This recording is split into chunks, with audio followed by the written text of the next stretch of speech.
Hello everyone. Today in this video I'm going to show you how to connect Google Gemini to n8n. So let's get started. Open up n8n and log into your account. Once you've logged into your account, click on this create workflow option here. So click on it, and then once you're on the create workflow option here, click on the plus icon which is near top right here, and then here you're going to search for Google Gemini. Okay, and then select this one, Google Gemini chat.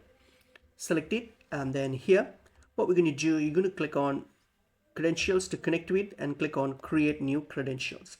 And what you have to do now here is you're going to add your API key, so which you can get this API key from the Google AI Studio, and you can generate the key from there. Once you've generated it, plug this in, hit on save.